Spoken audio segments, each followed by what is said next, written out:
Now we are going to read about is matter around us pure, कि हमारे अभी तक हमने पढ़ा कि मैटर क्या होता है। अब हम पढ़ेंगे कि मैटर जो हमारे आसपास है, मैटर क्या होता है, कोई भी ऐसी चीज़ जो स्पेस ऑक्यूपाई करता है, जो वॉल्यूम ऑक्यूपाई करता है और जिसका खुद का मास होता है, वो होता है मैटर।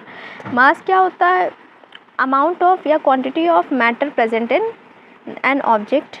तो किसी ऑब्जेक्ट में जो अमाउंट ऑफ मैटर प्रेजेंट होता है वही उसका मास होता है। ये सब हमने चैप्टर 1 में पढ़ा था। Now here we are going to read about the matter, is it pure or not। तो how do we judge whether milk, ghee, butter, कैसे हम जज करेंगे कि मिल्क हो गया, ghee, butter, salt, spices, mineral water और juice that we buy from the market are pure. हमें कैसे पता चलेगा कि ये जो मिल्क, घी, बटर, मिनरल, ये सब चीज़ें जो भी हमने खरीदी हैं ये सब प्योर हैं कि नहीं। Have you ever notice the word pure written on the pack of this consumables. ये जो भी चीज़ें हम कंज्यूम कर रहे हैं, सॉल्ट, प्योर घी, मिल्क, ये सब चीज़ें, क्या इसके ऊपर आपने कभी वर्ड प्योर देखा है? हाँ, लिखा हुआ है, ये देखिए, प्योर घी, प्योर मिल्क। ऐसे कभी नोटिस किया? For a common person pure का मतलब है कि कोई एडल्ट्रेशन ना होना, मतलब प्योर, उसमें कोई मिलावट नहीं है। एडल्ट्रेशन का मतलब होता है कि मिलावट ना होना। But for a scientist all these things are actually mixture of different substance. अब कॉमन पर्सन के लिए तो प्योर मतलब विदाउट एनी एडल्ट्रेशन, नो मिलावट, लेकिन साइंटिस्ट की नज़र से अगर देखोगे एज अ केमिस्ट, तो ये सारी जो चीज़ें हैं वो अलग अलग सब्सटेंस का मिश्रण होती हैं, मिक्सचर होती हैं, एंड हैंस नॉट प्योर। मतलब वो सारी चीज़ें, all these things are actually mixture of different substance and hence not pure. Obviously अब मिल्क है वो भी किसी चीज़ का मिक्सचर है, घी भी मिक्सचर है, तो इसलिए प्योर नहीं है। जैसे milk actually mixture of, example के लिए हम देखेंगे कि जो ये मिल्क है, let me underline it,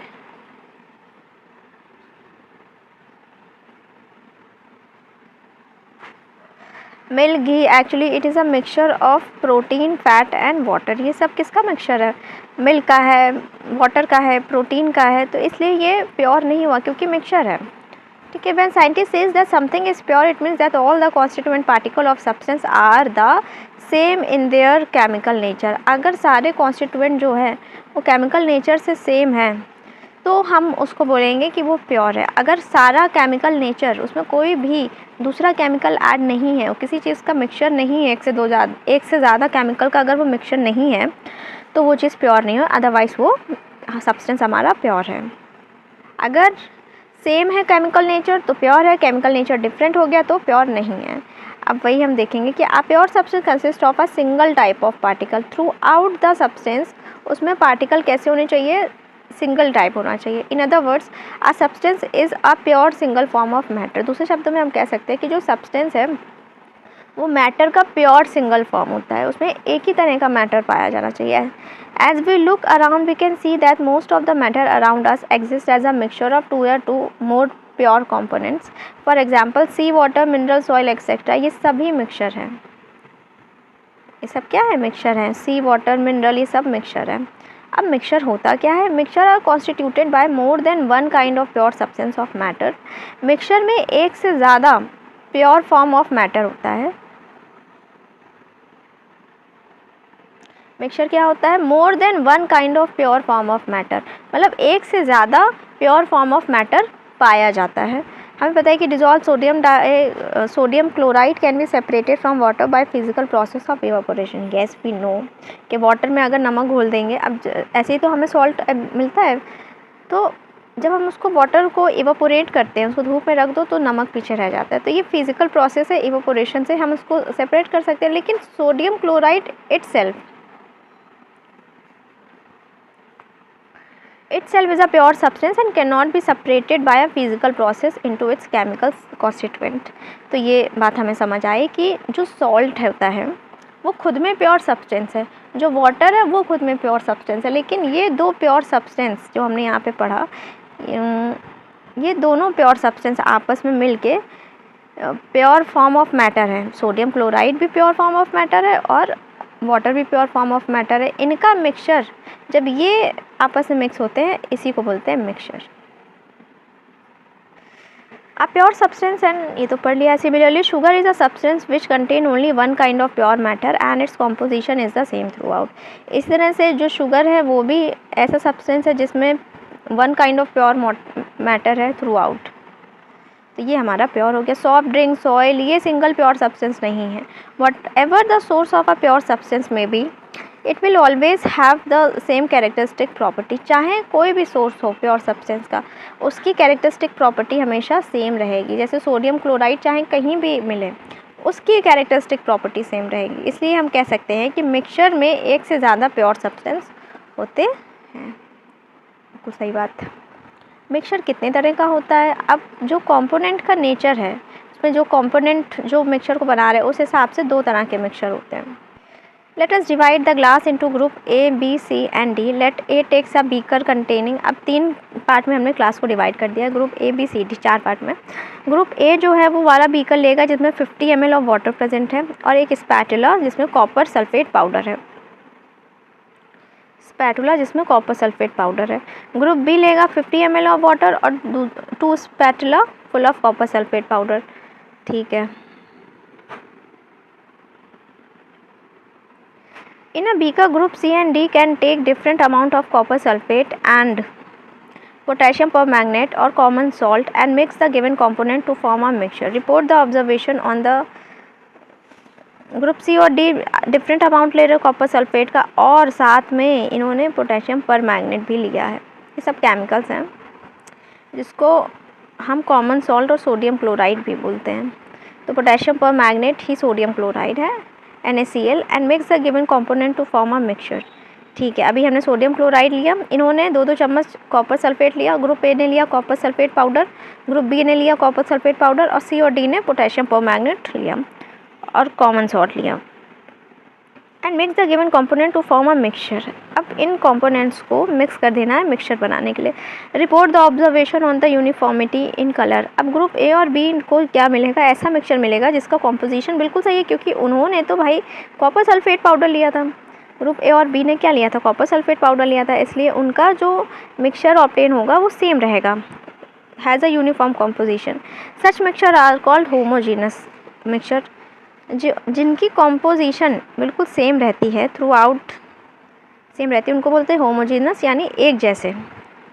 some other example of such mixture are, जैसे सॉल्ट को वाटर में लिया, शुगर को उसमें डिज़ोल्व करा वाटर में, तो ये क्या होते हैं? ये होमोजीनस होते हैं क्योंकि इनकी composition throughout the mixture same रहती है। कंपेयर द, नाउ नेक्स्ट,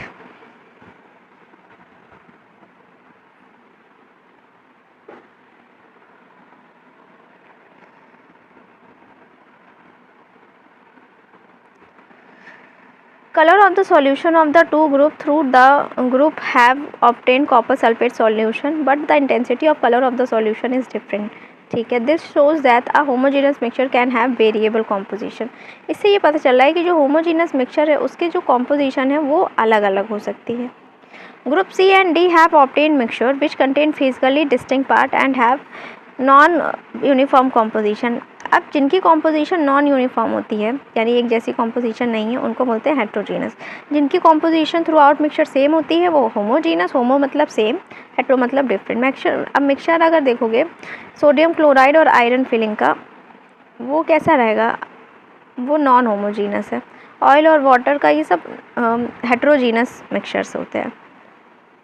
फिर activity, let us again divide the class into 4 group A, B, C and D. अब फिर से हमने सैम्पल दिया बच्चों को, कुछ कॉपर सल्फेट के कुछ सैम्पल हमने दिए ग्रुप ओ को, कॉपर सल्फेट के कुछ क्रिस्टल हमने दिए ग्रुप ओ को, और एक spatula full of copper sulphate. Group ओ को भी कॉपर सल्फेट दिया, ग्रुप बी को भी कॉपर सल्फेट दिया। चॉक पाउडर और wheat flour to group C. अब चॉक का पाउडर और आटा गेहूं का हमने दिया ग्रुप सी को, और ग्रुप डी को हमने दिया मिल्क और इंक। ठीक है, ग्रुप डी को हमने दिया मिल्क और ink. Each group should add the given sample in water and stir properly. हर ग्रुप को जो है गिवन सैंपल जो वाटर का है उसको ऐड करना है, उसको प्रॉपरली स्टिर करना है यूजिंग अ ग्लास रॉड। क्या ये सारे पार्टिकल्स विजिबल हैं? Direct a beam of light from a torch through the beaker containing the mixture and observe from the front. Was the part of the beam of light visible? जब ऊपर से डालेंगे तो हमें पता चलेगा कि क्या विजिबल हैं सारे पार्टिकल्स। अब देखो, is the mixture stable or do the particle begin to settle after some time? Filter the mixture, is there any residue? Discuss the results. अब देखो, ग्रुप ए और बी को तो सॉल्यूशन मिल जाएगा। क्यों सॉल्यूशन क्यों मिलेगा भाई? क्योंकि ग्रुप ए और बी को हमने कॉपर सल्फेट और कॉपर सल्फेट दिया था। तो जब कॉपर सल्फेट वाटर में डालोगे तो उसमें घुल जाएगा, होमोजीनस मिक्सचर हो जाएगा, क्योंकि पार्टिकल्स तो थ्रू आउट सेम ही है ना। लेकिन चॉक पाउडर और व्हीट फ्लोर, इनके पास क्या मिलेगा? इनको मिलेगा सस्पेंशन।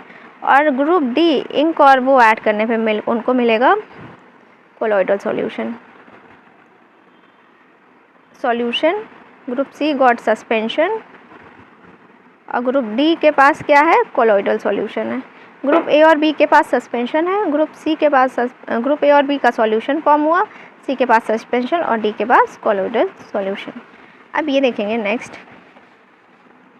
ये देखिए, फिल्टर पेपर लिया, फिल्टर पेपर को फोल्ड किया, कोन बना ली, फिर लिक्विड ग्लास रॉड से लिक्विड को उसमें फनल में डाला, टेस्ट ट्यूब, और ये हमें फिल्ट्रेट मिल गया। अब जितना बचा हुआ मटेरियल है वो वहीं पे फिल्टर पेपर में फंस जाता है। Now we shall learn about solution, suspension and colloidal solution. Yes, what is solution कितने टाइप के थे? दो, होमोजीनस सॉल्यूशन और हेट्रोजीनस। होमोजीनस सॉल्यूशन क्या होते हैं? जिसमें पार्टिकल के जो कॉन्स्टिट्यूएंट पार्टिकल हैं वो through out the mixture same रहते हैं, ठीक है। और हेट्रोजीनस में डिफरेंट रहते हैं, जैसे कि मिल्क और वाटर होमोजीनस, और लेकिन वही वाटर में वो डाल दो, क्या बोलते हैं, ऑयल, तो वो हेट्रोजीनस हो गया। अब सॉल्यूशन, अब हम पढ़ेंगे कि सॉल्यूशन, सस्पेंशन और कोलॉइडल सॉल्यूशन क्या होते हैं। सॉल्यूशन क्या होता है? सॉल्यूशन होमोजीनस मिक्सचर होता है दो या दो से ज़्यादा सब्सटेंस का। जब दो या दो से ज़्यादा सब्सटेंसेस आपस में मिक्स हो रहे हैं, दो या दो से, होमोजीनस मिक्सचर होना चाहिए, यानी उनके जो कॉन्स्टिट्यूएंट पार्टिकल्स हैं वो सेम होने चाहिए। You came across various type of solution in your daily life, जैसे लेमोनेड, सोडा वाटर, ये सब क्या है? ये सब सॉल्यूशंस हैं, क्योंकि इनका मिक्सचर कैसा है? Homogeneous. Usually we think of a solution as liquid that contain either solid. अब यूजुअली हमें क्या लगता है कि ये सॉल्यूशन का मतलब होता है कि वो वाटर है, लिक्विड है हमारे पास, और उसमें हमने या तो सॉलिड डाल दिया, या तो लिक्विड डाल दिया, या तो गैस डाल दिया, तो हमारा सॉल्यूशन हो गया। नहीं, but we can also have solid solution, हमारे पास सॉलिड सॉल्यूशंस भी हो सकते हैं, and gaseous solutions. In a solution there is homogeneity at the particle level.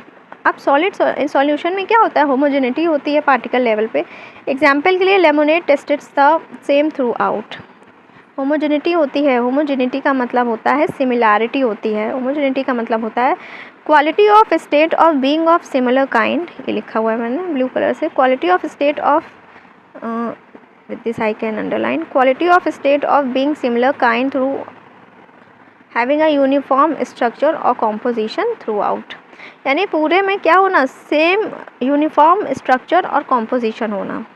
तो ये हमें सॉल्यूशन में दिखता है। अगर सेम स्ट्रक्चर कॉम्पोजिशन नहीं है तो वो हमारा वो सॉल्यूशन नहीं है। फॉर एग्जांपल लेमोनेड यानी नींबू का शरबत, taste the same throughout. Yes, वही उसी को बोलते हैं होमोजेनिटी। अगर उसका टेस्ट कहीं से भी डिफरेंट होता तो होमोजेनिटी ना होती, है ना। This shows that particle of sugar और सॉल्ट वो इवनली सॉल्यूशन में इवनली डिस्ट्रीब्यूट होने चाहिए, दोनों मिक्सचर के पार्टिकल्स, तो वो होमोजेनिटी मेंटेन करना होता है। अब कुछ चीज़ें हम पढ़ेंगे, कभी कभी क्या होता है कि दो या दो से ज़्यादा, जब to or more metals and non metals can not be separated by physical method. अब एलॉय क्या होता है? जब दो या दो से ज़्यादा मेटल या नॉन मेटल या मेटल और मेटल आपस में separate can not be separated in the component by physical method, उसको बोलते हैं एलॉय। एलॉय मिक्सचर होता है। अब इनको हम ऐसे सेपरेट नहीं कर सकते, ये भी mixture because it shows the property of its constituent and can have वेरियल कॉम्पोजिशन। जैसे ब्रास क्या है? ब्रास मिक्सचर है 30% जिंक और 70% कॉपर का, तो ये याद रखने वाली चीज़ है। तो एलॉय क्या है? Alloy are mixture of two or more metal or a metal and a non metal. Alloy जो है दो या दो से ज़्यादा मेटल और मेटल मेटल और नॉन मेटल का मिक्सचर होते हैं और उनको हम उनके कंपोनेंट्स में सेपरेट नहीं कर सकते फिजिकल मेथड से, बट स्टिल एलॉय को हम मिक्सचर कंसिडर करते हैं क्योंकि वो जो है अपने कॉन्स्टिट्यूएंट की प्रॉपर्टीज़ को शो करता है और उसमें वेरिएबल कॉम्पोजिशन होते हैं। For example brass is a mixture of approximately 30% zinc and 70% copper. तो ब्रास किसका एग्जाम्पल है? एलॉय का, जिसमें 70% कॉपर होता है और 30% जिंक। तो ये हमने पढ़ा कि सॉल्यूशन क्या होता है। तो फिर से रिवाइज करेंगे कि सॉल्यूशन क्या होता है। सॉल्यूशन होमोजीनस मिक्सचर होता है दो या दो से ज़्यादा सब्सटेंस का, फॉर एग्जांपल सोडा वाटर, क्योंकि इसमें throughout the taste same रहेगा, इसमें होमोजिनिटी हो रहती है। और एलॉय मिक्सचर होते हैं मेटल नॉन मेटल या मेटल और मेटल के। अब सॉल्यूशन क्या होता है? Solution has a solvent and a solute as its component. तो सॉल्यूशन में दो चीज़ें होती हैं, एक होता है सॉल्वेंट और एक होता है सॉल्यूट। होता है सॉल्वेंट और एक होता है सॉल्यूट। अब सॉल्वेंट क्या होता है और सॉल्यूट क्या होता है ये देखेंगे। तो the component of the solution that dissolve in other component is called the solvent. component of the solution that dissolve the other component in it, usually the component present in larger amount, is called the solvent। अब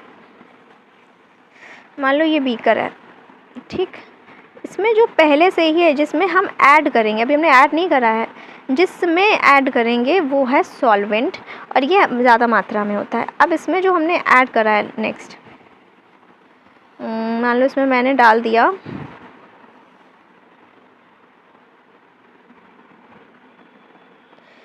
अब मैंने जो इसमें add करा है, मान लो इसमें मैंने शुगर डाली है, तो वो मेरा है सॉल्वेंट। तो ये जो रेड कलर से मैंने डाला है वो है सॉल्यूट और जो पहले से है वो है सॉल्वेंट। तो सॉल्यूशन का वो कंपोनेंट जो कि दूसरे कंपोनेंट में दूसरे कंपोनेंट को खुद में मिक्स करता है, खुद में डलवाता है, उसको बोलते हैं solvent. The component of solution that is dissolve in the solvent usually present less. अब component ऑफ सॉल्यूशन जो कि सॉल्वेंट में डिज़ोल्व किया जा रहा है उसको सॉल्यूट बोलते हैं। इसको भी कर लेती हूँ अंडरलाइन, उसको बोलते हैं सॉल्यूट। एग्जाम्पल देख लो, solution of sugar and in water is a solid in liquid solution. अब शुगर इन वाटर का अगर तुम सॉल्यूशन लोगे कि शुगर वाटर में पड़ा हुआ है, तो ये किसका एग्जाम्पल है? ये है लिक्विड सॉल्यूशन का, सॉलिड इन लिक्विड का, कि सॉलिड लिक्विड में हमने घोला है। अब इस सॉल्यूशन में जिसको घोला जा रहा है वो है solute. Sugar is a solid, क्योंकि शुगर को हम वाटर में डाल रहे हैं तो ये सॉल्यूट है, और वाटर में घोला जा रहा है तो वो हमारा सॉल्वेंट है। A solution of iodine in alcohol, ये बहुत इंपॉर्टेंट है। टिंक्चर ऑफ आयोडीन मतलब आयोडीन इन अल्कोहल, जब आयोडीन को अल्कोहल में हम डालते हैं तो उसको बोलते हैं tincture of iodine. Solution of iodine in alcohol, alcohol में आयोडीन का सॉल्यूशन, उसको बोलते हैं tincture of iodine. Has iodine as the solute and alcohol as the solvent. Aerated drink like soda water etcetera are gas in liquid solution. बहुत सारी aerated मतलब carbonated drink होती है जैसे सोडा वाटर, उसमें क्या गैस इन लिक्विड, इसमें carbon dioxide होती है सॉल्यूट और वाटर होता है solvent. Air is mixture of gas in gas, air is homogeneous mixture of number of gases, it's two main constituents are oxygen. अब air के दो मेन कॉन्स्टिट्यूएंट क्या है ये पढ़ेंगे। पहला है ऑक्सीजन 21% और फिर नाइट्रोजन 78%, और बाकी गैसेस भी प्रेजेंट होती हैं लेकिन स्मॉलर क्वांटिटीज़ में। आप सॉल्यूशन की प्रॉपर्टीज़ देखेंगे तो सॉल्यूशन होमोजीनस मिक्सचर होता है, और ये हमें पता चल गया जो पार्टिकल है सॉल्यूशन के वो स्मॉलर देन 1 नैनोमीटर, बहुत छोटे पार्टिकल होते हैं, smaller than 1 nanometre in diameter. जो डायामीटर है सॉल्यूशन के पार्टिकल्स का वो 1 नैनोमीटर से भी कम होता है। So they can not be seen by naked eye, तो हम उनको नेकेड आई से नहीं देख सकते। तो पहली बात ये हो गई कि ये होमोजीनस मिक्सचर होते हैं, दूसरी बात ये हो गई कि 1 नैनोमीटर से कम है इनकी इनका size. So they can not be seen by naked eyes because of every small particle size they do not scatter a beam of light, क्योंकि बहुत छोटे छोटे पार्टिकल होते हैं ना, तो ये बीम ऑफ लाइट को स्कैटर नहीं, इनके थ्रू लाइट की बीम पास नहीं हो पाती है, तो जो पाथ है लाइट का वो सॉल्यूशन में विजिबल नहीं होता है। अब जैसे यहाँ पे मैं इसको ड्रॉ करूँ अगर here, if I will draw it, अब देखो ये है सॉल्यूशन, इनके पार्टिकल्स बहुत छोटे छोटे होते हैं, तो बहुत पास भी होंगे, छोटे हैं ना, तो पास में स्पेस होना मुश्किल है क्योंकि दोनों पार्टिकल्स जो है वो आपस में मिक्सअप हो जाते हैं ऐसे करके। अब इधर अगर मैं बनाऊं, कहाँ गया ये, यहाँ से मैंने बनाई टॉर्च, और टॉर्च से अगर मैं लाइट निकालूं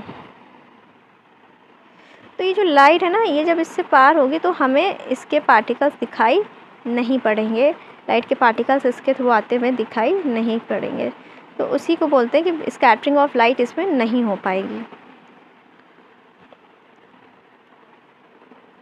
the solute particle can not be separated from the mixture by the process of filtration. Solute particle क्योंकि बहुत छोटे पार्टिकल्स होते हैं ना, तो फिल्ट्रेशन से भी इनको हम अलग नहीं कर सकते। फिल्ट्रेशन से हम किसको अलग कर सकते हैं, इनके पार्टिकल थोड़े बड़े हों, फिल्ट्रेशन से भी इनको हम अलग नहीं कर सकते।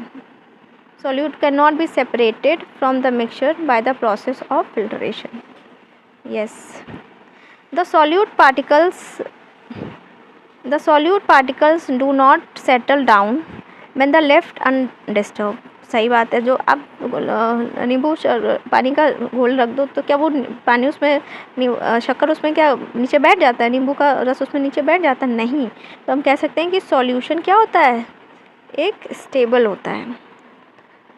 तो बहुत सारी हमने प्रॉपर्टीज़ पढ़ी। तो सबसे पहली प्रॉपर्टी थी कि सॉल्यूशन होमोजीनस मिक्सचर होता है, सॉल्यूशन जो है वो स्मॉलर होता है, 1 नैनोमीटर से भी ज़्यादा छोटा होता है, तो इसको हम नेकेड आई से नहीं देख सकते। अगर बीम ऑफ लाइट उसके थ्रू पास करोगे तो हमें लाइट का पाथ विजिबल ही नहीं होगा। और दूसरी बात यह है कि सॉलिड पार्टिकल्स को हम फिल्ट्रेशन से नहीं अलग कर सकते, थोड़ी देर ऐसे ही छोड़ दोगे तो उसके जो सॉल्वेंट के पार्टिकल्स, सॉल्यूट के पार्टिकल्स हैं, वो नीचे सेटल नहीं करेंगे, इसलिए सॉल्यूशन क्या हो गया, stable. Concentration of a solution, solution की कॉन्सेंट्रेशन के बारे में जानेंगे। In activity 2.2 we observe that group A and B obtain different shades of solution. अब सॉल्यूशन की कॉन्सेंट्रेशन के बारे में जानेंगे इसमें।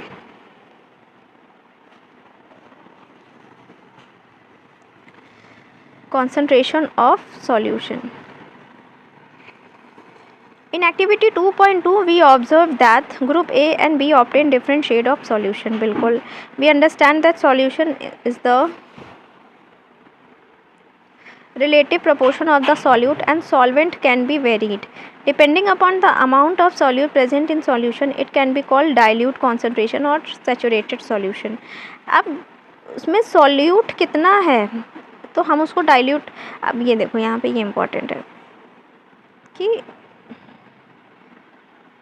this line is very important. Depending upon the amount of solute present in a solution, it can be called dilute, concentrated. और अब कितना अमाउंट उसमें सॉल्यूट का हमने घोला है या डाला है, इससे ही हमें पता चलेगा कि सॉल्यूशन हमारा डाइल्यूट है, सॉल्यूशन हमारा कॉन्सेंट्रेटेड है। डाइल्यूट मतलब थोड़ा गीला होना, लिक्विड उसमें कॉन्सेंट्रेशन मतलब थोड़ा गाढ़ा होना। सैचुरेटेड वो स्टेज होती है जहाँ के पास आप उसमें कुछ भी डाल दो वो घुलेगा नहीं, वो सॉल्यूट घुलना बंद कर देगा। तो dilute and concentrated are comparative terms. In activity comparative terms मतलब ऑपोजिट टर्म्स हैं। In activity 2.2 the solution obtained by group A is dilute as compare to that obtained by B. Okay, अब इसमें हम देखेंगे कि take approximately 50 ml of water each in 2 separate beaker. 2 beaker में 50-50 ml पानी लिया। एक बीकर में तुमने डाला सॉल्ट, एक बीकर में तुमने डाला शुगर या बेरियम क्लोराइड डाल दिया, शुगर बेरियम क्लोराइड कुछ भी, एक में तुमने सॉल्ट डाला और लगातार उसको स्टर करते रहे। मैं no more solute can be dissolve, जब और सॉल्यूट डिजॉल्व नहीं करेगा, heat the content of the beaker to raise the temperature by about 5 degree Celsius.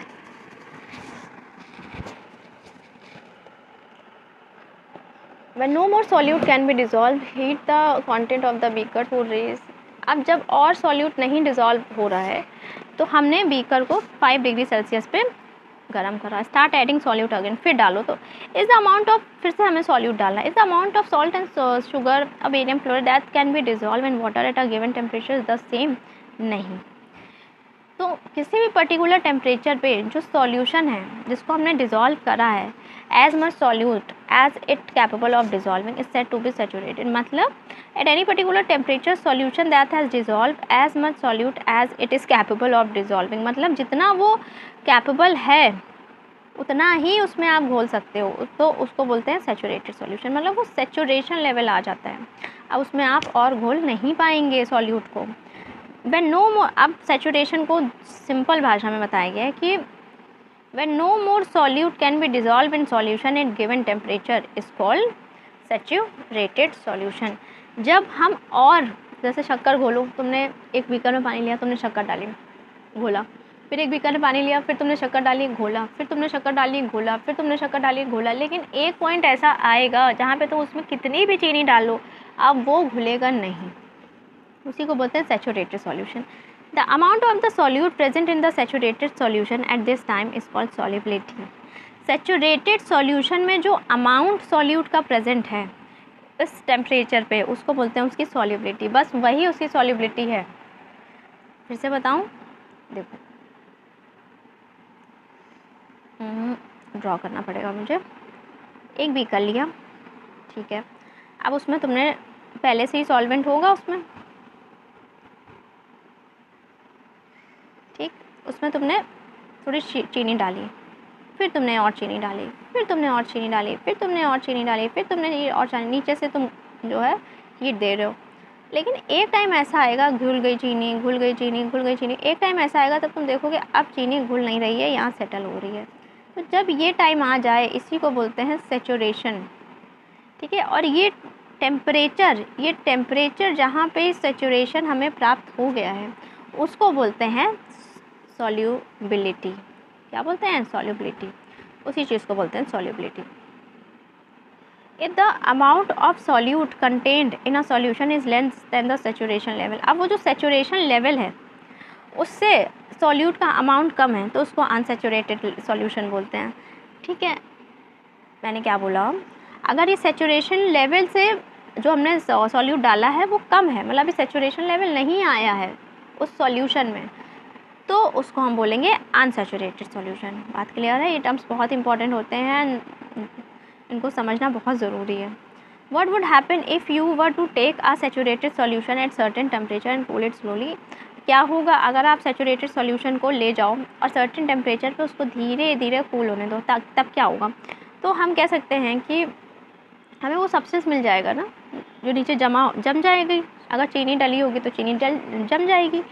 The different substance in given, we can infer from the above activity that different substance in the given solvent have different solubility at the same temperature. सही बात है कि अलग अलग substance की solubility अलग होती है, डिफरेंट सब्सटेंस की डिफरेंट सॉल्युबिलिटीज़ होती हैं। The concentration of a solution is the amount of solute present in a given amount of solution. जो कॉन्सेंट्रेशन है, अगर बोले सॉल्यूशन की कॉन्सेंट्रेशन कितनी है, तो जितने अमाउंट का सॉल्यूट हमने उसमें सॉल्यूशन में डाला है, जितना हमने सॉल्यूशन में डाला है वही उसकी कॉन्सेंट्रेशन होगी। तो ये चीज़ भी समझने वाली है कि कॉन्सेंट्रेशन ऑफ सॉल्यूशन क्या है, amount of solute present in given amount of solution, ठीक। जैसे कि ये बीकर है, अब ये एक सॉल्यूशन में जितना सॉल्यूट हमने डाला है वो उसका अमाउंट, वो उसकी कॉन्सेंट्रेशन होती है। There are various ways of expressing the, ये क्या दे रखा है, मास और volume, okay. There are various ways of expressing the concentration of a solution. अब कितनी कॉन्सेंट्रेशन है, कॉन्सेंट्रेशन क्या होता है कि सॉल्यूशन में कितना सॉल्यूट पड़ा है वो उस सॉल्यूशन की कॉन्सेंट्रेशन है। मान लो चीनी है, शुगर और वाटर का सॉल्यूशन है, अब उसमें कितनी अमाउंट में शुगर पड़ी है वो चीज़ बताती है कि सॉल्यूशन की कॉन्सेंट्रेशन कितनी है। 3 तरीके से हम कॉन्सेंट्रेशन को मेज़र कर सकते हैं। पहला है मास बाय मास परसेंटेज। पहला क्या है, ये तो याद करने होंगे formulas, mass by mass percentage. पहला है mass by mass percentage, mass by mass percentage, mass by mass percentage, जिसमें हम सॉल्यूट के मास को डिवाइड करेंगे सॉल्यूशन के मास से और फिर 100 से मल्टीप्लाई कर देंगे। Mass of solute upon mass of solution divided by 100। Mass by mass.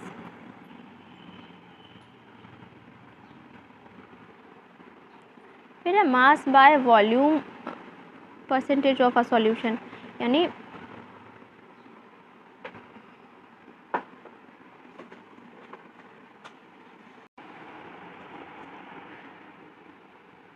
there are various ways of expressing the concentration of solution but here we will learn only 3 methods। वैसे तो solution की concentration को measure करने के लिए बहुत सारे तरीके होते हैं, लेकिन क्लास 9 के सिलेबस के अकॉर्डिंग हम केवल 3 तरीके पढ़ेंगे। अब सॉल्यूशन का कॉन्सेंट्रेशन क्या होता है? कॉन्सेंट्रेशन का मतलब होता है कि उस सॉल्यूशन में सॉल्यूट की मात्रा कितनी है, वही उसका कॉन्सेंट्रेशन होता है। तो सॉल्यूट की मात्रा सॉल्यूशन में कितनी है, इसको हम जानने के लिए कई सारे तरीके हैं, लेकिन as per syllabus of class 9 we are only going to study about 3 methods. पहला मेथड है कि mass by mass percentage of a solution. इसमें हम क्या करते हैं, इसमें सॉल्यूट के मास को हम सॉल्यूशन के मास से डिवाइड करते हैं और फिर उसको 100 से मल्टीप्लाई कर देते हैं। अब मास क्या था? मास होता है कि amount of matter present in the substance. Next है mass by volume percentage of a solution. अगर सॉल्यूशन लिक्विड फॉर्म सॉल्यूशन के वॉल्यूम से हम सॉल्यूट के मास को डिवाइड करते हैं और फिर उसको 100 से मल्टीप्लाई करते हैं, ये होता है मास बाय वॉल्यूम। और फिर volume by volume percentage of solution, जिसमें हम दोनों की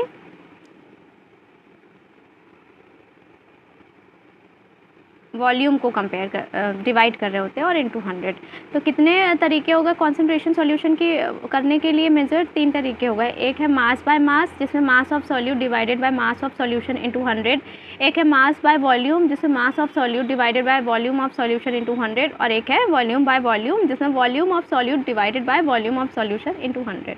अब यहाँ पे आया है एग्जाम्पल कह रहा है कि एक सॉल्यूशन है जिसमें 40 ग्राम कॉमन सॉल्ट है, 320 ग्राम ऑफ वाटर में कॉमन सॉल्ट है, ये सॉल्यूशन बना हुआ है। तो इसमें सॉल्यूट क्या है? जिसको घोला गया, यानी कॉमन सॉल्ट सॉल्यूट है, और सॉल्वेंट क्या है? जिसमें घोला गया, यानी वाटर। अब यहाँ पे हमें कॉन्सेंट्रेशन निकालनी है in terms of mass by mass percent. तो मास बाय मास परसेंट का फॉर्मूला अभी हमने पीछे देखा क्या था? Mass of solute upon mass of solution into 100। Solute का मास कितना है? सॉल्यूट यानी सॉल्ट, जिसको घोला, 40 ग्राम। सॉल्वेंट यानी वाटर, जिसमें घोला, 320 ग्राम। अब हमें पता है कि मास ऑफ सॉल्यूशन क्या है। अब पूरा सॉल्यूशन का मास अगर निकालना है पूरे सॉल्यूशन का, तो सॉल्यूशन में क्या है? सॉल्यूट और सॉल्वेंट है, यानी अगर हम सॉल्यूट और सॉल्वेंट के मास को ऐड कर दें तो सॉल्यूशन का मास निकल आएगा। तो ऐड करने पे आंसर आ रहा है 360 ग्राम। अब परसेंटेज निकालना है, तो सॉल्यूट का मास अपॉन सॉल्यूशन का मास इनटू 100 और उसको डिवाइड करके 100 से मल्टीप्लाई करेंगे तो आंसर हमारा आ जाएगा ये 11.1 and this is our answer. अब सस्पेंशन क्या होता है? सस्पेंशन का मतलब होता है कि नॉन होमोजीनस सिस्टम्स, जैसे कि those obtained by group C in activity 2.2 in which solid are dispersed in liquid. जब लिक्विड में सॉलिड को डिस्पर्स करो तो वो सस्पेंशन कहलाता है। सस्पेंशन एक हेट्रोजीनस मिक्सचर होता है, क्योंकि सॉलिड के पार्टिकल्स अलग हैं और लिक्विड के पार्टिकल्स अलग हैं, दोनों ही होमोजीनस नहीं बनाएंगे। अब ये हेट्रोजीनस मिक्सचर हो गया, जिसमें solute particle do not dissolve but remain suspended through out the bulk of the medium. Suspension क्या होता है? जिसमें सॉलिड के पार्टिकल डिजॉल्व नहीं होते हैं, लेकिन वो सस्पेंडेड ही रहते हैं वहाँ पर। Particle of a suspension are visible to the naked eyes. अब वाटर में अगर पत्थर डालेंगे तो वो उसमें डिजॉल्व नहीं हो जाएगा, वो हमें दिखेगा। सैंड डालेंगे तो वो डिजॉल्व नहीं होगा, वो दिखेगा। तो वही सस्पेंशन के एग्जाम्पल्स हैं। सस्पेंशन की प्रॉपर्टीज़ क्या है? सस्पेंशन हेट्रोजीनस मिक्सचर है, जो पार्टिकल है सस्पेंशन के उनको हम नेकेड आई से देख सकते हैं। 2 प्रॉपर्टीज़ हो गई। अब next, the particle of suspension scatter a beam of light passing through it and make it path visible. अब सस्पेंशन से अगर तुम बीम ऑफ लाइट पास करोगे, यहाँ पे अगर मैं बनाऊँ इस तरह से, अंदर सस्पेंशन है, यानी कि पार्टिकल, सॉलिड पार्टिकल ऐसे सस्पेंडेड पड़े, और यहाँ से मैंने लाइट की बीम पास करी, तो ये लाइट हमें यहाँ से आती जाती दिख जाएगी।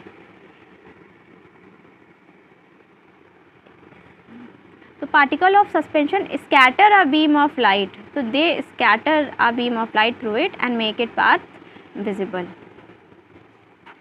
वही होमोजीनस में ऐसा नहीं हो रहा था, और the solute particle settle down when a suspension is left undisturb. जो सॉल्यूट के पार्टिकल्स हैं वो सेटल हो जाते हैं जब सस्पेंशन को अनडिस्टर्ब रखा जाए। अब थोड़ी देर सैंड डाली, थोड़ी देर तो वो सस्पेंडेड रहेंगे, लेकिन थोड़ी देर उसको सैंड और वाटर के घोल को अगर साइड में रख दो तो जो सैंड है वो नीचे सेटल हो जाती है।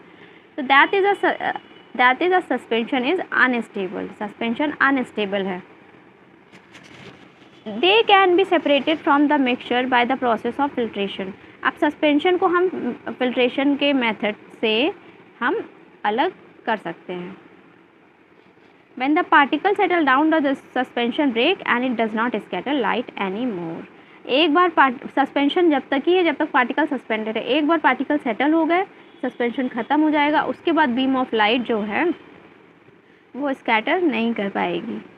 तो अब कोलॉइडल सॉल्यूशन क्या होता है? The mixture obtain bye group D in activity 2.2 is called colloid और कोलॉइडल सॉल्यूशन। कोलॉइडल सॉल्यूशन एक हेट्रोजीनस मिक्सचर है, जैसे कि milk.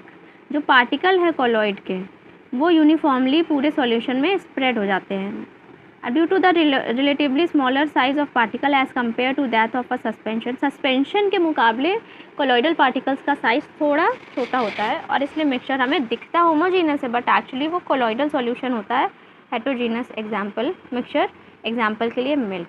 Because of the small size of colloidal particle we can not see them with naked eye. Colloidal particle के small size होने की वजह से हम उनको नेकेड आई से देख नहीं सकते, but this particle can easily scatter a beam of visible light as observe. अब ये जो स्कैटरिंग ऑफ लाइट है is called the Tyndall effect by after the name of the scientist who discover this effect. अब Tyndall effect क्या है? Tyndall effect टिंडल नाम है scientist का जिसने ये इफेक्ट डिस्कवर करा है scattering of beam of light का। टिंडल इफेक्ट हमें fine beam of light enters a room through small hole. अब कहीं कमरे में कोई स्मॉल होल है, वहाँ से जो लाइट एंटर कर रही है वहाँ पे भी हमें टिंडल इफेक्ट दिखने मिलता है, स्कैटरिंग ऑफ लाइट की वजह से होता है। तो ये क्वेश्चन आता है कि टिंडल इफेक्ट का मेन रीज़न क्या है? लाइट स्कैटर कर जाती है।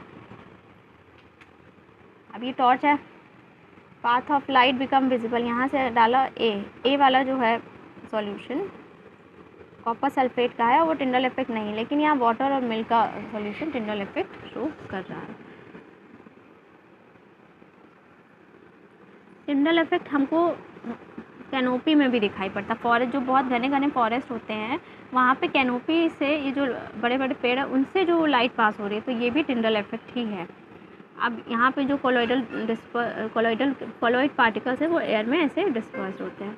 प्रॉपर्टीज़ ऑफ कोलॉइड क्या होती है? कोलॉइड एक हेट्रोजीनस मिक्सचर है, ठीक है। मिल्क एग्जांपल हो गया कोलॉइड का। जो साइज है कोलॉइड के पार्टिकल्स का वो इतना छोटा होता है कि हम उसको इंडिविजुअली जो है small to be individually seen with naked eye, नहीं देख सकते हम उसको नेकेड आई से। वही सस्पेंशन के पार्टिकल्स को नेकेड आई से देख सकते हैं। अब colloid are big enough to scatter a beam of light passing through it and make it. इतने बिग होते हैं कि उनसे लाइट बीम की पास हो जाती है, मतलब स्कैटरिंग ऑफ लाइट कोलॉइड्स में होता है, वो सेटल नहीं होते हैं। That is colloid is quite stable होता है, लेकिन वहीं पे सस्पेंशन स्टेबल नहीं होता, क्योंकि अगर थोड़ी देर उनको अनडिस्टर्ब रख दिया जाए तो सस्पेंशन के पार्टिकल्स नीचे सेटल हो जाते हैं। दे can not be separated from mixture by the process of filtration but a special technique of separation known as centrifugation। Colloidal के पार्टिकल्स को हम उससे नहीं, फिल्ट्रेशन से नहीं अलग कर सकते, लेकिन सेंट्रीफ्यूगेशन से हम अलग कर सकते हैं। सेंट्रीफ्यूगेशन क्या होता है? सेंट्रीफ्यूगेशन वो टेक्निक होती है जिसमें एक मिक्सचर को हम बहुत ही हाई स्पीड में घुमाते हैं इन अ मशीन और उसको बोलते हैं सेंट्रीफ्यूग। ये टेक्निक होती है। और लिक्विड विथ यूजुअली एक लिक्विड होता है जिसमें सस्पेंडेड पार्टिकल्स होते हैं, इससे पार्टिकल्स अलग हो जाते हैं और वो जो सॉल्वेंट है वो अलग हो जाता है। The component of colloidal solution are the dispersed phase and dispersion medium. इसमें दो कॉम्पोनेंट होते हैं, डिस्पर्स्ड फेज यानी सॉल्यूट कह सकते हैं और डिस्पर्जन मीडियम यानी सॉल्वेंट। सॉल्यूट जैसा जो कंपाउंड है या जो पार्टिकल उसमें डिस्पर्स किया गया है वो डिस्पर्स्ड फेज है, और कॉम्पोनेंट जिसमें डिस्पर्स्ड फेज को सस्पेंड किया गया है वो डिस्पर्सिव मीडियम है। कोलॉइड को हम स्टेट के बेसिस पे कि सॉलिड है, लिक्विड है, गैस है, of the dispersive medium and dispersed phase. A few common examples are given in table 2.1. From this table you can see that they are very common everyday life. तो अब ये example दे रखे हैं, यहाँ से example हम देखेंगे। जैसे डिस्पर्स फेज है लिक्विड और डिस्पर्जल मीडियम है गैस, यानी लिक्विड को गैस में डाला गया है। तो जब लिक्विड गैस में डिज़ोल्व करी जाएगी तब होगा एरोसॉल। तो वो जो टाइप बनेगा कॉलॉइड का वो है एरोसॉल। अब एग्जाम्पल क्या हो गया, फॉग, क्लाउड, मिस्ट। अब फॉग का मतलब भी होता है कोहरा, मिस्ट का मतलब भी होता है कोहरा, और क्लाउड मतलब बादल। फॉग और मिस्ट में बहुत ही हल्का सा वो होता है डिफरेंस। जैसे क्लाउड, फॉग और मिस्ट, इन सब में ही वाटर ड्रॉपलेट्स होती हैं एटमॉस्फेयर में, but differ in their altitude and visibility. मतलब इनकी ऊंचाई और इन जो विजिबिलिटी है उसमें ही अंतर होता है। Cloud are water droplets suspended high in sky. Cloud भी वाटर ड्रॉपलेट्स हैं जो कि बहुत हाई स्काई में बहुत ऊंचाई पर सस्पेंडेड है। फॉग भी एक तरह से वाटर ड्रॉपलेट्स ही हैं जो कि ग्राउंड को टच कर रहे हैं। और मिस्ट क्या है, वो थोड़ी हल्की होती है लेकिन थोड़ा सा फॉग का डेंस वर्जन है। अब टाइनी वाटर ड्रॉपलेट जो एयर में सस्पेंडेड हैं, similar to fog but less dense which can make it difficult to see clearly, उसको हम बोलते हैं मिस्ट। मिस्ट ज़्यादा डेंस होता है। Mist is lighter less dense version of fog. Fog ज़्यादा डेंस होता है मिस्ट। अब सॉलिड, अगर लिक्विड सॉलिड को हमने गैस में डाला तो भी एरोसॉल, लिक्विड को गैस में डालो तो भी एरोसॉल, सॉलिड को गैस में डालो तो भी एरोसॉल। एरोसॉल के एग्जांपल हो गए fog, cloud, mist, smoke, automobile exhaust. क्या क्या एग्जांपल हो गए, fog, cloud, mist, automobile exhaust और स्मोक। अगर गैस को लिक्विड में डालेंगे, लिक्विड को गैस में डालेंगे तो एरोसॉल, सॉलिड को गैस में डालेंगे तो एरोसॉल, लेकिन गैस को लिक्विड में डालेंगे तो बनेगा फोम। जैसे कि शेविंग क्रीम वो क्या होता है, लिक्विड में गैस मिलाई जाती है तब शेविंग क्रीम बनती है। लिक्विड को लिक्विड में डालेंगे तो बनता है emulsion, liquid liquid emulsion. Solid solid solid salt, liquid को लिक्विड में डालेंगे तो इमल्शन। इमल्शन के एग्जांपल हो गए मिल्क, फेस क्रीम। सॉलिड को लिक्विड में डालेंगे तो सॉल, जैसे मिल्क ऑफ मैग्नीशिया। गैस को सॉलिड में डालेंगे तो फोम, जैसे foam, rubber, sponge, pumice. Liquid को सॉलिड में डालेंगे तो जेल बनेगा, जैसे जेली, चीज़, बटर। सॉलिड को सॉलिड में डालेंगे तो सॉलिड सॉल्ट बनेगा, जैसे कलर्ड जेमस्टोन और milky glass. Physical and chemical changes क्या होते हैं? In the previous chapter we have learned about a few physical properties of matter. The properties then can be observed and specified like color, hardness, rigidity, fluidity, density, melting point, boiling point. इन सब के basis पे हमने observe किया था कि सब इनकी physical properties होती है। अब स्टेट का जो इंटर कन्वर्जन हो रहा है वो भी एक फिजिकल चेंज है, क्योंकि जो चेंज है वो उनकी कॉम्पोजिशन में नहीं ला रहा है। अब आइस से वाटर बने हो चाहे वाटर से आइस, कॉम्पोजिशन तो सेम रहेगा, तो इसीलिए उसको बोला जाता है physical change. Although ice, water and water vapor all look different and display different physical properties, they are chemically the same. वही बात है कि ice, water और water vapor दिखने में अलग है लेकिन इनकी chemical properties सेम होती हैं। Both water and cooking oil are liquid. अब water और cooking oil दोनों ही दिखने में liquid है, लेकिन क्या इनकी chemical properties सेम होती है? नहीं, इनकी chemical properties अलग अलग होती है। अब क्या क्या अलग होता है? अडर दोनों का अलग है, यानी महक दोनों की अलग है। इन्फ्लेमेबिलिटी अलग है, जलने की ज्वलनशीलता अलग है। अलग अलग टेम्परेचर पे दोनों अलग अलग रिएक्ट करेंगे। इन्फ्लेमेबल मतलब होता है कि जो सब्सटेंस है वो बर्स्ट कर सकता है फ्लेम्स में बिना किसी इग्निशन के नीड के, ये होता है inflammability. We know that oil burns in air whereas water extinguishes fire. अगर एयर में ऑयल जो है एयर में वो बर्न करता है, लेकिन वहीं वाटर फायर को एक्सटिंग्विश करता है, उसके अगेंस्ट काम करता है। तो यही इसकी केमिकल प्रॉपर्टी है जो कि वाटर से अलग कर रही है, लेकिन दिखने में physically both are almost same. Burning एक केमिकल चेंज है, किसी चीज़ का जलना वो एक केमिकल चेंज है। ड्यूरिंग दिस प्रोसेस एक सब्जेक्ट दूसरे सब्जेक्ट से रिएक्ट करता है to undergo a change. Burning में क्या होता है, एक सब्सटेंस दूसरे सब्सटेंस से रिएक्ट करा और केमिकल कॉम्पोजिशन में चेंज आया और केमिकल प्रॉपर्टीज़ में फिर चेंज आया, वी गेट न्यू सब्सटेंस। अब केमिकल चेंज को हम केमिकल रिएक्शन भी बोलते हैं। जब केमिकल चेंज होगा तो हमें नया सब्सटेंस मिलेगा, और वो जो रिएक्शन है केमिकल चेंज की उसको हमने बोली केमिकल रिएक्शन। जब कैंडल को बर्न करेंगे तो फिजिकल और केमिकल चेंज दोनों ही आएंगे, दिखने को मिलेंगे। फिजिकल चेंज क्या देखने को मिलेंगे कि उसकी हाइट कम हो रही है, कैंडल की लेंथ कम हो जाएगी। केमिकल चेंज क्या हो रहा है, उसके कॉन्स्टिट्यूएंट्स में चेंजेस आ जाएंगे। What are the type of pure substance, pure substance के क्या टाइप होते हैं? तो on the basis of their chemical composition substance को हमने एलिमेंट और कंपाउंड में बांट दिया है। तो सब्सटेंस के कितने टाइप्स हो गए? 2 टाइप के सब्सटेंस है, या तो वो एलिमेंट के फॉर्म में होगा या तो वो कंपाउंड के फॉर्म में होगा। एलिमेंट्स क्या होते हैं? सबसे पहला साइंटिस्ट जिसने ये टर्म यूज़ करा था एलिमेंट, वो है रॉबर्ट बॉयल। 1661 में उन्होंने एलिमेंट टर्म यूज़ करा था। रॉबर्ट बॉयल पहले साइंटिस्ट है जिन्होंने टर्म एलिमेंट यूज़ करा था 1661 में। एंटोइन लॉरेंट लेवॉइसर एक फ्रेंच केमिस्ट हैं, वो पहले थे जिन्होंने एक्सपेरिमेंटली यूज़फुल डेफिनेशन दी थी एलिमेंट की। एंटोइन लॉरेंट लेवॉइसर, तो टर्म किसने पहली बार यूज़ करा था? Robert Boyle. और Antoine Laurent Lavoisier French chemist, इन्होंने एक्सपेरिमेंटली यूज़फुल डेफिनेशन दी थी। तो ये एंटोनी लॉरेंट लेवॉइसर ने क्या कहा था कि एलिमेंट जो है वो बेसिक फॉर्म है मैटर की, जिसको हम सिंपल सब्सटेंस में केमिकल रिएक्शन से तोड़ नहीं सकते। जैसे कि ह्यूमन बॉडी की बेसिक यूनिट क्या है? सेल। सेल को और further we can not break. तो इसी तरह से एलिमेंट भी किसी भी मैटर का बेसिक फॉर्म है जिसको further we can not break. Element normally divide होते हैं, मेटल हो सकते हैं, नॉन मेटल हो सकते हैं और मेटलॉइड्स। मेटल, नॉन मेटल और metalloid. Metal usually shows some और all of the following property. जो मेटल है वो ये सारी प्रॉपर्टीज़ शो करते हैं। जैसे कि मेटल में लस्टर होता है, यानी जो मेटल्स होते हैं वो शाइन करते हैं। मेटल जो है वो हीट और इलेक्ट्रिसिटी कंडक्ट करते हैं। मेटल का जो है सिल्वर, ग्रे या गोल्डन येलो कलर होता है। डक्टाइल होते हैं। डक्टाइल का मतलब क्या होता है कि हम उनको वायर्स में कन्वर्ट कर सकते हैं। मेलिएबल का मतलब है कि उनको हैमर्ड किया जा सकता है, उनको पतली शीट में कन्वर्ट किया जा सकता है। और सोनोरस का मतलब है कि जब भी उनको हिट करो तो वो एक रिंगिंग साउंड प्रोड्यूस करेंगे। तो मेटल की प्रॉपर्टी हो गई सबसे पहली बात कि वो लस्टर होता है उनके पास, सिल्वरी ग्रे या गोल्डन ग्रे येलो कलर के होते हैं, हीट और इलेक्ट्रिसिटी कंडक्ट करते हैं, डक्टाइल होते हैं, मेलिएबल होते हैं और सोनोरस होते हैं। मेटल के एग्जाम्पल क्या हो गए? मेटल के एग्जाम्पल्स होते हैं gold, silver, copper, iron, sodium, potassium, ये सब होते हैं मेटल। अब एक एक्सेप्शन है कि मर्क्यूरी ही ऐसा इकलौता मेटल है जो कि रूम टेम्परेचर पे कैसा होता है? लिक्विड होता है।